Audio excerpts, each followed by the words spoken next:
लगातार मुनाफा वसूली है। आपको याद दिला दे, अक्टूबर में 10% की गिरावट थी और नवंबर में हमने अब तक यहां पर करीबन 8% की गिरावट ऑलरेडी दर्ज की है। नरेंद्र जी नमस्कार। अच्छी खासी मुनाफा वसूली है और आपके वर्ड्स एकदम गोल्डन वर्ड्स जैसे साबित हुए हैं। आराम से 80 के नीचे यहां पर भाव गिरते हुए, और जहां तक WTI की बात है वहां तो 75 के नीचे के स्तर फिलहाल। नहीं, जैसा मैंने आपको पिछले आपके कार्यक्रम में कहा था कि जो कीमत है उसमें ज्यादातर प्रीमियम चल रहा था, वो जी। हमास इजराइल को लेके, यूक्रेन को लेकर के, क्योंकि डिमांड सप्लाई फंडामेंटल के बेसिस पे इतनी कीमत हो नहीं सकती थी। आज भी जितनी ये दरअसल हो नहीं सकती, लेकिन आज जो कीमत है उसका मुख्यतः दो कारण हैं। एक तो यह है कि अमेरिका में इन्वेंट्रीज की सिचुएशन जो है काफी पॉजिटिव है, तो उसको लेकर के बाजार में यह है कि वहां से कोई ज्यादा जो है मांग बढ़ने वाली नहीं है। दूसरी तरफ बहुत ही सोची समझी रणनीति के तहत अमेरिका ने ईरान के तेल को अंतर्राष्ट्रीय बाजार में आने दे रहा है, और उस फैसिलिटेट तो नहीं कर रहा, लेकिन वो उस पर अब कोई ऑब्जेक्शन नहीं कर रहा।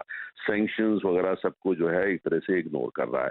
तो रूसी तेल भी लगातार अंतर्राष्ट्रीय बाजार में बड़े आराम से आ रहा है। पहली बार थोड़े प्रतिबंध होते थे, वक्तव्य होते थे, बातचीत होती थी। अब पूरा रूस का जो तेल है वो G7 की जो सैंक्शन, जो एक प्राइस कैप है $60 पर बैरल, उससे ऊपर बिक रहा है, और अमेरिका को या पश्चिम के देशों को कोई उसमें आपत्ति नहीं है। इधर वेनेजुएला का तेल भी आ रहा है। तो मतलब ये है कि डिमांड तो कहीं बढ़ती नजर आ नहीं रही है, लेकिन सप्लाई चाहे वो ईरान से हो, चाहे वो रूस से हो, चाहे वो वेनेजुएला से, वो लगातार बढ़ रही है। तो डिमांड एंड सप्लाई फंडामेंटल के आप देख रहे हैं कि उसमें जो एक इम्बैलेंस है, जिससे कीमत जो है वो दक्षिण की तरफ जा रही है। लेकिन जो यक्ष प्रश्न है, बड़ा प्रश्न ये है कि क्या अब सऊदी अरब और को ये लोग उसको लेकर के कुछ करेंगे, मतलब क्या और प्रोडक्शन कट करेंगे। फिलहाल मुझे ऐसा नजर आता है कि अमेरिका का जो पूरा ध्यान है वो चुनाव जीतने पे है, अपनी अर्थव्यवस्था को ठीक करने पे है, और साथ साथ कुल मिला के इस बात पे है कि जो कीमतें अगर लो रहती हैं तो वो पूरा डेमोक्रेटिक वर्ल्ड जितना भी है, जिसमें भारत भी शामिल है, उनके लिए अच्छा रहेगा, क्योंकि चुनाव भारत में भी आ रहे हैं, अमेरिका में भी आ रहे हैं।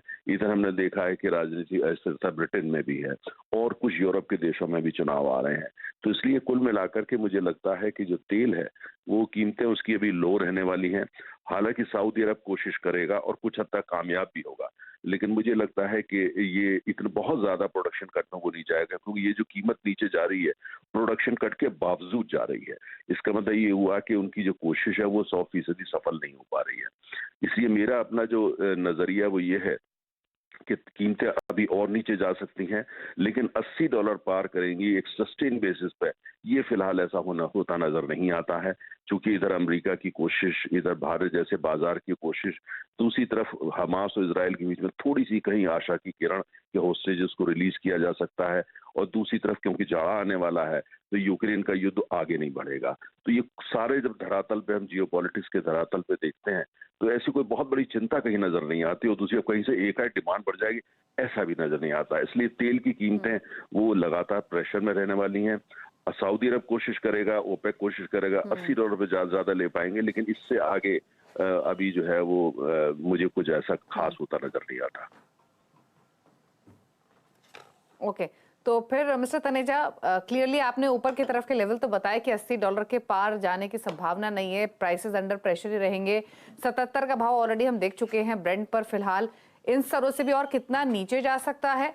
और ओपेक या फिर IEA जो कंसिस्टेंटली प्रेडिक्ट कर रहे हैं कि फोर्थ क्वार्टर से सप्लाई टाइटनेस रहेगी, उसको आप कैसे देखते हैं?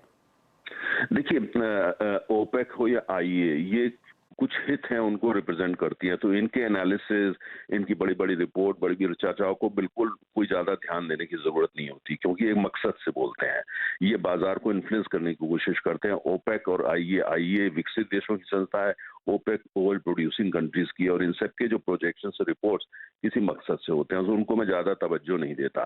प्रश्न जो है वो असली बात है, दो ही चीजें होती है, डिमांड एंड सप्लाई। फिलहाल कोई डिमांड बढ़ती नजर मुझे आती नहीं है। जियोपॉलिटिकल ट्रिगर वो मार्केट उनको ऑलरेडी फैक्टर इन कर चुका है। तो अगर कीमतें जो दक्षिण की तरफ जाते जाते $70 पे भी, $70 पर बैरल पर नजर आए, तो कोई आश्चर्य की बात नहीं होगी, और 80 से ऊपर जाएगा ऐसा मुझे नजर नहीं आता। तो अगर 70 और 80 के बैंड को हम लेकर के एक एवरेज निकाल करके चलते हैं, तो मुझे लगता है हम सेफ स्पेस में होंगे। साथ ही साथ नरेंद्र जी, नवंबर 26 को ओपेक की मीटिंग है, क्या कुछ एक्सपेक्ट वहां से किया जा सकता है? देखिए, ओपेक के पास ही तो एक ही हथियार होता है कि वो प्रोडक्शन कट करते हैं जी। और साथ में नई नई रिपोर्ट ला करके एक माहौल बनाने की कोशिश करते हैं। तेल की बड़ी किल्लत होने वाली है, डिमांड बढ़ने वाली है, रिन्यूएबल कहीं कुछ नहीं जा रहा वगैरह वगैरह। लेकिन वो सब हथियार जो हैं वो डिप्लॉय कर चुके हैं और उनका असर कितना है वो हमको नजर आ रहा है। इस समय हमें ये देखना है कि जो बड़े बड़े कंज्यूमर्स हैं, 3 बड़े कंज्यूमर हैं, अमेरिका चुनाव की तरफ जा रहा है, उसको सस्ता तेल चाहिए। चीन में आर्थिक स्थिति बहुत अच्छी नहीं है, डामाडोल है, तो महंगा तेल चीन की वजह से होगा वो नजर नहीं आता। भारत चुनाव मोड में आ चुका है, भारत को भी सस्ता तेल चाहिए। अगर 3 बड़े उपभोक्ता जो हैं वो इन 3 इस फ्रंट पे की कीमत क्या होना चाहिए वो पॉजिटिव नहीं है बल्कि नेगेटिव है, तो ओपेक लाख प्रयास कर ले, बहुत कुछ हो नहीं पाएगा जब तक कि डिमांड एक ना बढ़ जाए। और डिमांड कहाँ से बढ़ेगी, पृथ्वी पे बढ़ती तो नजर नहीं आती, और किसी ग्रह पे क्या होगा कहना मुश्किल है।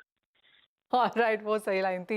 नरेंद्र जी बहुत शुक्रिया साथ जुड़ने के लिए। तो थैंक यू। क्लियरली जिस तरह का बाजार फिलहाल यहाँ पर है, प्रेशर लगातार बनता रह सकता है एनर्जी में। जैसे कहा गया कि पिछले